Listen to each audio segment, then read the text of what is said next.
So let's start talking about citation. So citation is a crucial element to any argument essay. You need it to avoid plagiarism, which is the blatant copying or quoting or paraphrasing without any citation from an outside source.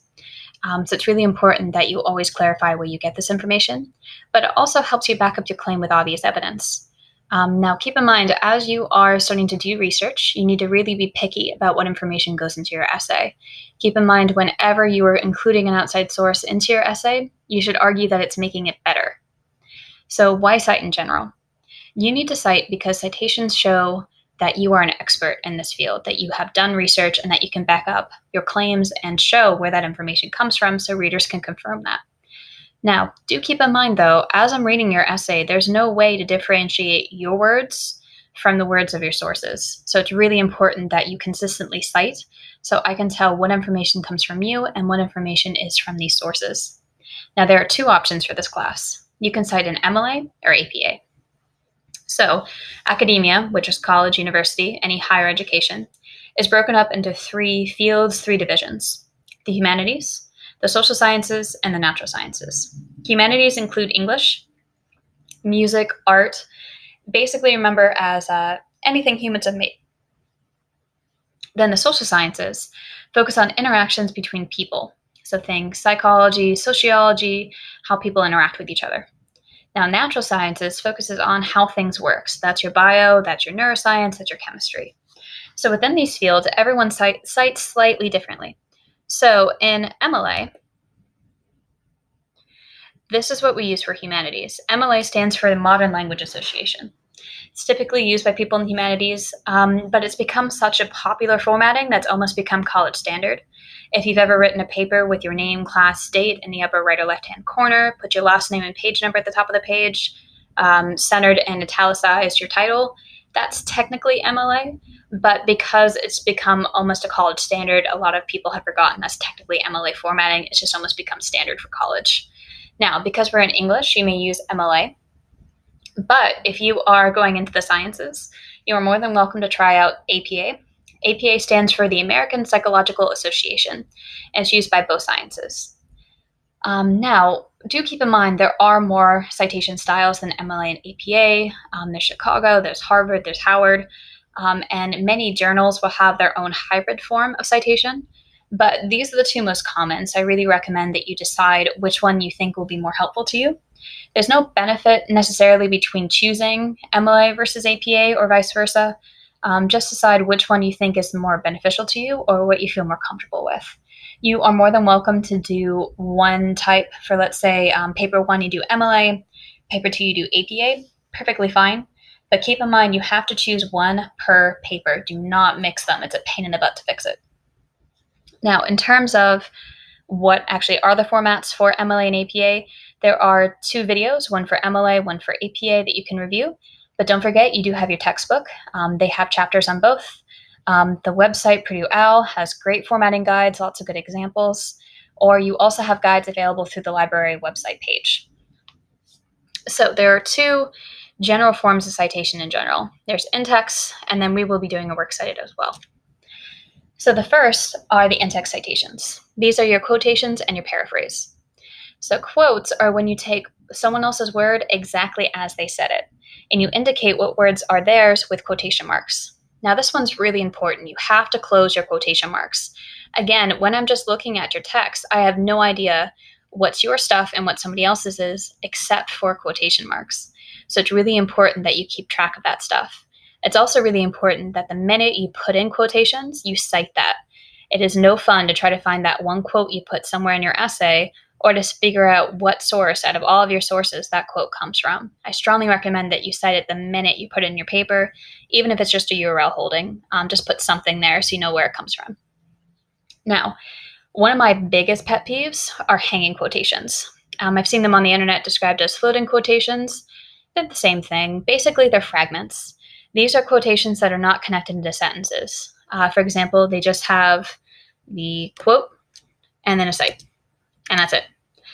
You need to find ways to incorporate your quotations into your sentence because it needs to read like it's one full unit. Now, keep in mind, your sources may have no idea that other sources exist. In some cases, that's not the case. They actually will even cite each other. But it's important that by the end of your essay, it feels like all this information belongs together, that putting them in this order and this way just makes total sense. That is part of the requirements for the course. So I call this incorporating research into full sentences. So there's a couple ways to do this. The easiest way is to use an introductory phrase. So an introductory phrase is just that, is introducing that whatever comes after this is in fact a quote. So the easiest one is the state the author's name, states that, argues, claims, any of those would be fine. You could also start sentences with in fact or although. So keep in mind, sometimes it's only one or two words to make it into a properly incorporated sentence, so don't get lazy. It's one of the reasons I get so cranky when I see hanging quotes, is it really doesn't take much effort to make them into full sentences. Another way to do that is to join the outline information into your sentences. Keep in mind that this needs to read smoothly, so it's going to get boring if you say the author states every other sentence. So find ways to connect it to the idea that you're already presenting in a sentence. For example, in MLA, many students struggle with citation at first, but Crossadell argues that most find it easier with practice. So here we have the author's name in text, and then 5 would be the page number. You'll go into more details about how to do MLA and APA citing in other videos. This is just an example. For APA, many students struggle with citation at first, but Crossadell 2018 argues that most find it easier with practice. So you'll notice for in-text, there's not that much difference between MLA and APA. The only difference is the date. Again, there's another video you will see next that will show you more detail about this. Now, another way to incorporate research into your essay is to paraphrase.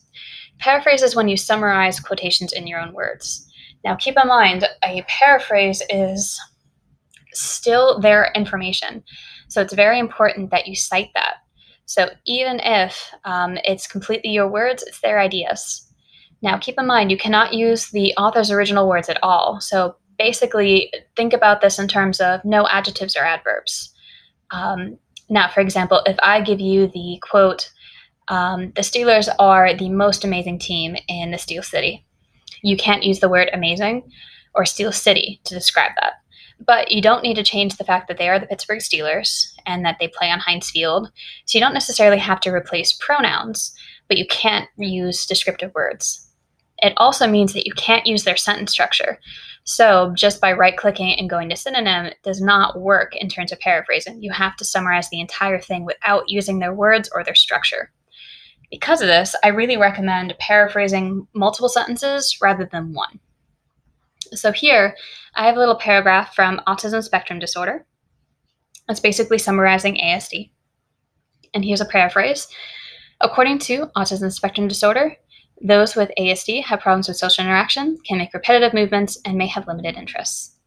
So even though I still used ASD, because that's what it's called, I also use social interactions, but that's what it's called, repetition and interest. But I broke up how I described it, and I didn't use their same adjectives. So even though I still say repetitive, that is just describing what they do. So in that case, that would be all right. You'll note for both of these examples, for the quote and the paraphrase, I cited within sentence. For your paper, you may do the same thing, or you may cite in parentheses at the end. Now, if you wanted another example of what a hanging quote is, my example is technically a hanging quote because it's just the quote and the citation, nothing else. Now, the final form of citation I want to discuss today is the works cited page. The works cited page comes at the end of your essay. It's its own page, so keep in mind it will never count towards page count. So, for example, if I say something is 5 to 6 pages, that is 5 to 6 plus a works cited page. So it will never count in terms of text. Now, many students confuse works cited from bibliography. Bibliography is basically everything that you read. Works cited is only specifically what you used. So that's important to keep in mind. A works cited is basically a checklist. Everything that I see in your essay should be in the works cited page, and everything in your works cited page should be in your essay.